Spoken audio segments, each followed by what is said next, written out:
Hello,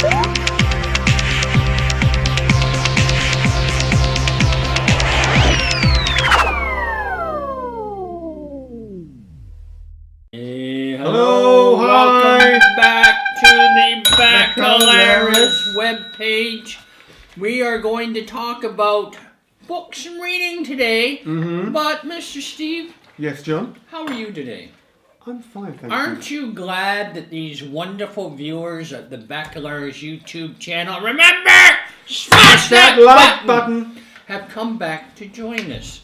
We really appreciate your interest, and we're trying to incorporate some of your ideas.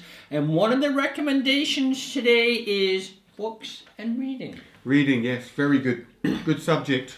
Now, so, John, do you read books on a regular basis?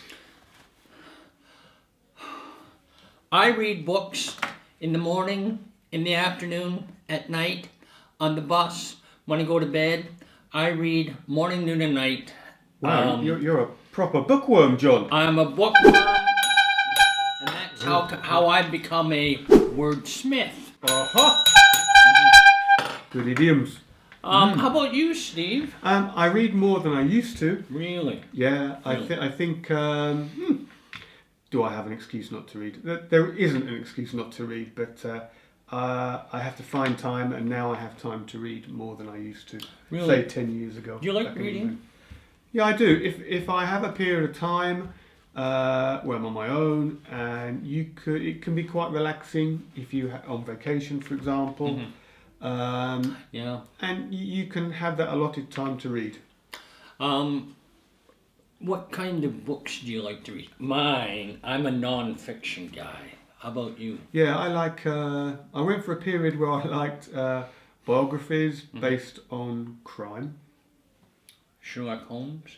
No, more of criminals in the 80s, in the 90s. Oh, yeah. You know, what happened to them, what did they do, that sort of thing.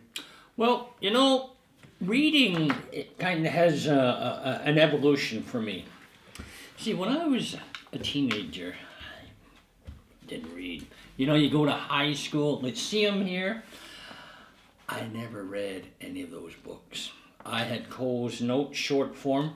Shakespeare, oh my goodness. Except I had to memorize certain, has not a Jew's hands, organs, sizes, and dimensions. If you tickle us, do we not laugh?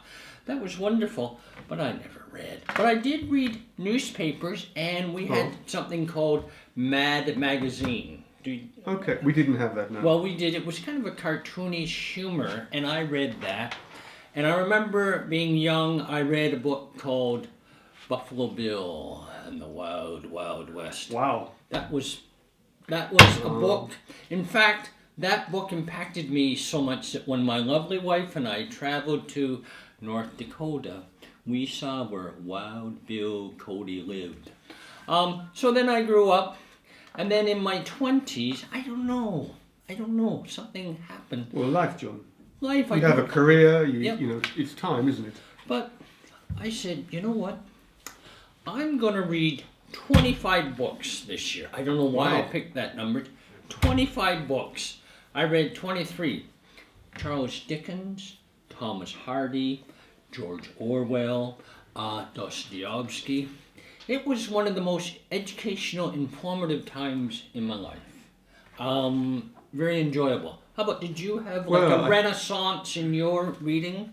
I think from my childhood, I think you have to remember, viewers, when we were children, we didn't have CDs. No. For me, videos, I suppose, in my teens were just... Did you really? VCR was kind of... Yeah. 80s, I suppose, wasn't it? So... A VCR for these people that don't know. It's a video cassette. Big square thing, you pop in a... Yep. And it comes up. Before the DVDs. So books, you know, were one of the other things we could relax, you know, and get into. I think the title of the book that I most remember as a child, during my childhood, was Charlie and the Chocolate Factory. Oh, Charlie and the Chocolate I remember Factory. reading Yeah. that many times. Did you really? Yeah. Yeah. I never read it, but the movie, and I know people are just thrilled by Charlie and the Chocolate. What book maybe has had the largest impact on you? Well, let's 2 or 3 for you, Steve. For me, I suppose when I was working in the UK, I used to read books based on business, techniques. So I guess they kind of had an impact to a certain degree. The business books. Yeah, you know, because you read them, you absorb them, you try them. So that, like, sometimes they help. Work-related books. Work-related books, yeah. How about anything like for personal or? No. No. I think I'm same as you. During those 20s and 30s, I didn't find the time to read, apart from if it was work-related or career-related. Well, but it's still reading, nevertheless, which is reading. You know, this is why I say today with reading. You know, a lot of young people, they play computer games. They're reading. They're on their mobile phone. They're reading. So I think that is kind of helpful. Well, computer games, from an English perspective, because most of the language on a computer game is in English. So, and I do find some children some students that do play a lot of computer games, their English, dare I say it, my parents probably won't agree, that it actually improves because of the English on the computer game. That's what I've seen. But playing computer games in general for too long a period isn't too good. Has problems too. Has There's always a plus or a minus. So what I think for students learning English, reading is fantastic at developing. Yeah. It's because you have to. A book is written by a native speaker, right? Well, you would assume that some's been translated, like Dostoevsky. Those are Russian novels. They've been translated into English. In fact, an interesting story: War and Peace. You know, we grow up, have you read War and Peace? It's a great big thick book. What was retranslated by a different translator a few years ago, and War and Peace, it went from, 600 pages down to 400. So translating ability matters. For me, the best book, in my opinion, that I've ever read and will ever read is what's called the Holy Bible. That's my opinion. Number 2, I would say influential books is one called Sapiens. It's about the history of human beings over the ages. And another one is Psycho-Cybernetics. It's about how to do mental exercises, written in the 80s. And another one called The Blind Watchmaker. It was about this trial in, 1920s, where evolution and realists were in court. So, books impact me. Now, let's see. Do you think young people are reading enough? They probably are in general, but it's reading the right thing at the right time. Many people say if you're a student learning English, if you used to read just 15-20 minutes a day, just a small amount, it'll actually make an impact, because you're reading, generally speaking, you're reading a book in English that's been written by a native speaker. So therefore you're learning grammar indirectly, and correct speech and terms as well. Yeah, and how the words collocate. So I think, yes, it's important. Do you think reading develops your mind, your ideas, develops your creativity, Steve? Well, yeah, of course. I mean, if you read fiction stuff, this is creative, isn't it? It's something outside Dickens, it's outside the general world, isn't it? What I've discovered, you read a newspaper, and there's not enough there. You look at the news on TV, not enough. You even read like little articles on the BBC, like, I want to know more. So I've seemed to think that, geez, you read a book, you get the full picture. How about you? Yeah, I agree. Sometimes if you read a book and it's then been made into a movie, Oh yeah. sometimes there's huge segments missing out the movie because it's adapted for viewer pleasure, isn't it? Well, you know, a classic example to me is Schindler's List. Oh, The classic movie that Steven Spielberg shot in Poland at Auschwitz about the list and the concentration camps. I read the book and I saw the movie, and right there it dawned on me: the book is better. That movie was excellent, but the book was better. Another one that a lot of students tell me about is Hunger Games. oh yeah. There's a Very trilogy. popular with teenagers. Yeah.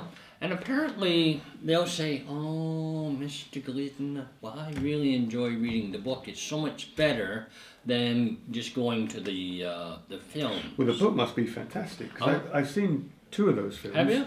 And they're very good films. Mm-hmm. Yeah. So the book must be fantastic, especially the first one. Kind of Orwellian, isn't it? Yeah. What about fast reading? How do you do that as a technique? Have you tried it? When I went to college, they had a speed reading,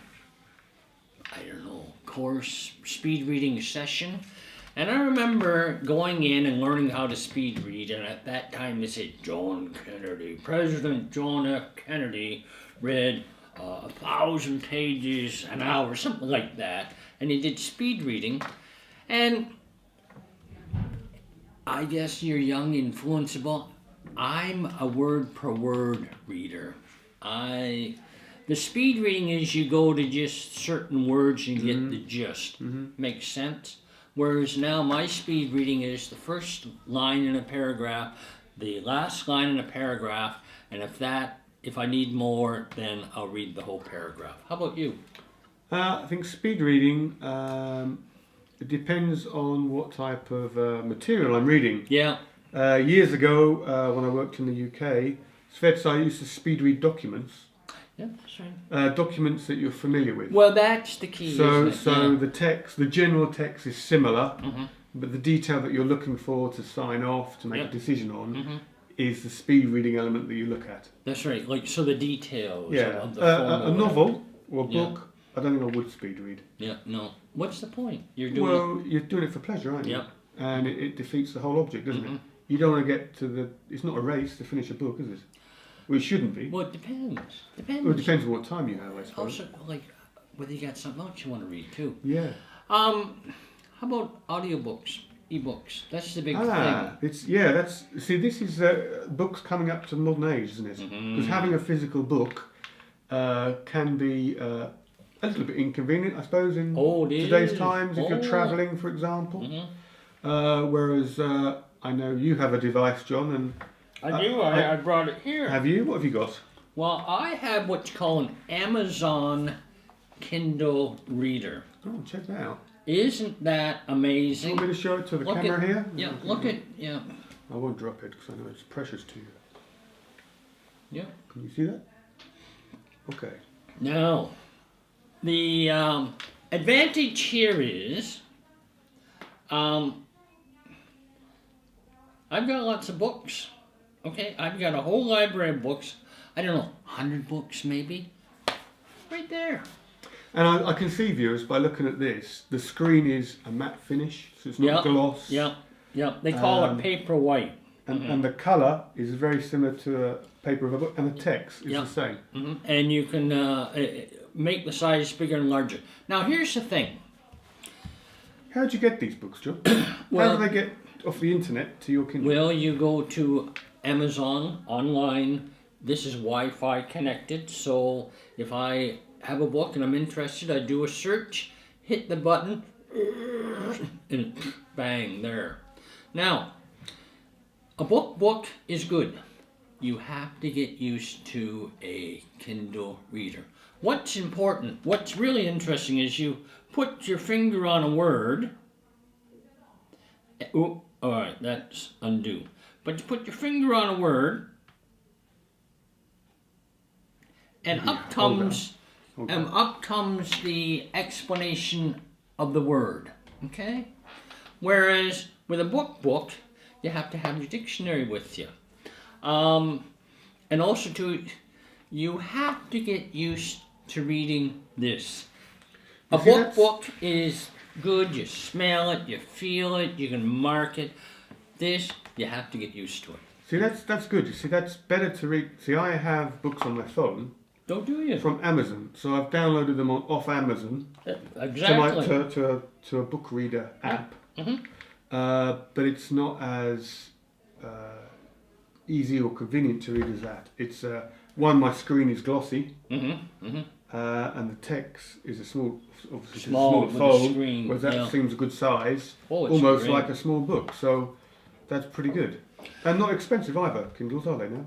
I forget how much I paid for this, but this is like 2 or 3 years ago. Yeah. One thing is, I made sure that I got a good cover. Okay, made a lever. I That think goes everywhere with you, that John, doesn't it? everywhere. Yeah. Yeah. Some people think you can have too many books. Now, do you think if there's more books are less valuable than like the average book, whatever that means? Well, I suppose if you take Harry Potter, Oh. which all you viewers have probably read time and time again, they must publish a huge amount of Harry Potter books. Well, that's number of books, but okay. So you're talking about the number of books. I'm talking about number of titles. Okay. So there's a difference there. But so you think too many Harry Potter books is not good? Well, dilutes? it depends. If you've got edition one, Or- book one of a million, then Yeah, you're right. quids in, aren't you? Like the initial edition of the DC Superman comic book. That would okay. Exactly. That brings me back. When I was young, I read comics. Yeah, I me read too, I comics. did. Yeah, and Yeah. that Beano. Beano. Yeah. Well, I was Superman, Superboy, Thor. And comics, for me, was what got me to read. But okay, let's move on. Do you know that apparently there's more books published in English than in any other language in the world? That's China, Germany. And I think that's good. I think that's good. I didn't know that, but I would expect that. And I've heard some other,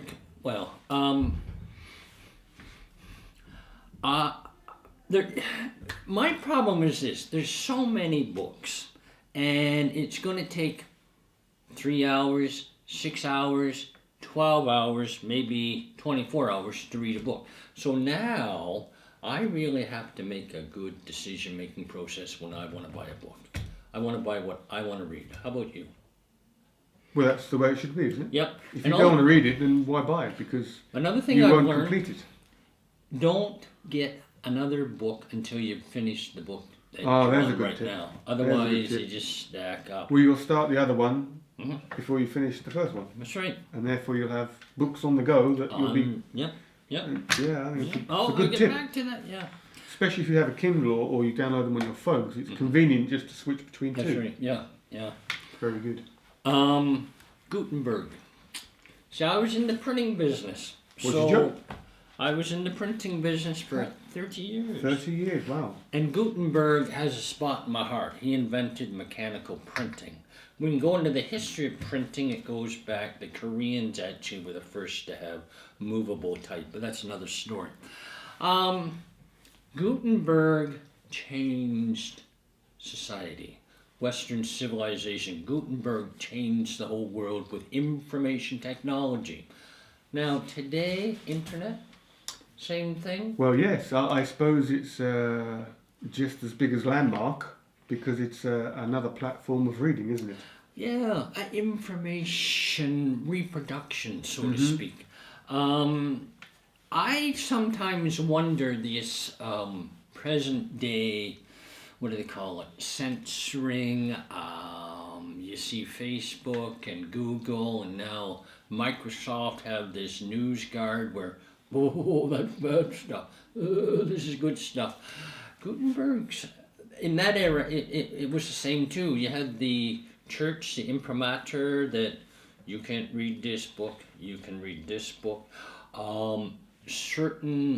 If I wanted to print or publish a book, I had to go to the authorities and say, please, sir, can I publish this book?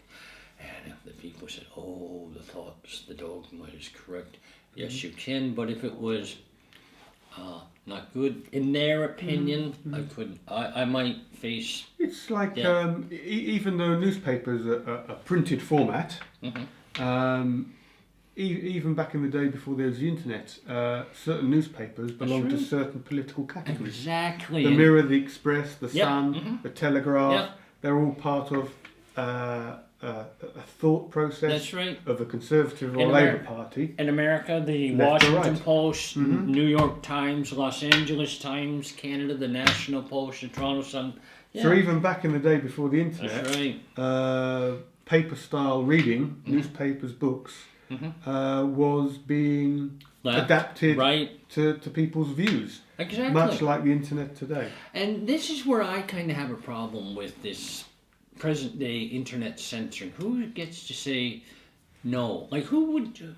The Guardian, let's say. I don't like The Guardian, so you can't read it, and The Guardian shouldn't be published. Whereas you love The Guardian, well, why should I deny you, right? Well, exactly. I suppose when you're looking at printed formats, newspapers must be going down in circulation because of the internet. But no. You know what? They've transformed. It's electronic newspapers. Okay? Well, exactly, yeah. Yeah. That's So, what the internet is. it's just like printed books. Then now you have newspapers, and it's just like, they're not paper, they're electronic. Just like newspapers. Well, people say these days that we're reading too many short texts, SMS, articles on the internet, because it's become, well, it takes a longer period of time. Attention span. And people find it more challenging because of the busy lives we now live in. Do you agree with that? You know something? I do. Now, you take a little BBC article. It's short. There isn't much information there. Or you read, look, Twitter, right? The 144 character universe, 288. That's dangerous to have too little. Because... well, it is if you have an opinion or news, isn't it? Because it means you can't get all the facts across. Well, and where do you go and get the facts? It doesn't mean that it's different than in like 1880, where you had your British left-wing newspapers or your British right-wing newspapers. It's kind of like, don't we get to decide? What about SMSs? Because sometimes, because there is a certain language, an SMS speak, as they call it. With the emoticons. Yeah, smile, so great becomes GR8. The word great, GREAT, becomes GR8 because it's pronounced the same. Do you think that's a good thing or a bad thing? There's been studies done on that. Did you know that apparently people that do this short form, whatever you call it, great speak, have to have a higher comprehension and knowledge of the language to be able to transform or to interpret what's being said? Did you know that? I didn't. But what I do know, I believe there is a country, I think it's New Zealand, but you're allowed to use these SMS abbreviations in exams. It's the only country in the world. I believe it's New Zealand. I will check afterwards. But No, is that a good idea? no, I don't think it's a good idea. See, I don't know. But the problem is if you use this type of speech in that form, it becomes the norm, doesn't it? Well, and you language... lose the context of actually what it should be. To thee thou, O noble lady, to thee thou, thee dwarf, okay? Language changes over a 25-year period, so, great, GR8. Pedantic. I agree with you, but what are you going to do about it? It's going to change. You can't, because it's the people that use it. It used to be yours sincerely at the end. Now it's just thanks. Yeah, it's because it's shorter space and Yeah. you're using less text space, so therefore you're sending one message rather than So two. it's speed. It's speed. Speed and cost. Cost. If Yeah. you're paying for your text messages and you have it in one message, I have so many characters in a message, then you're saving space to text more. Yeah. Well, I think, Mr. Steve, we could talk on and on and on about We could. this. It's a good, interesting subject. Maybe we bring it up again sometime. Good idea. Because, really, the French Revolution, the British Houses of Parliament used to have they used to call them coffee houses, coffee houses, where you would have the right wing, the left wing, the Robespierres, they would go to certain coffee houses, certain newspapers, so we can go on and on and on. That's it. I think we should end. I think so. Go and read a book, eh? All right. Let's go and read a book. All right, we're going to go book off, okay? All right. That's goodbye from him. And goodbye from him. And remember, Smash that like button. Bye. Goodbye. See you.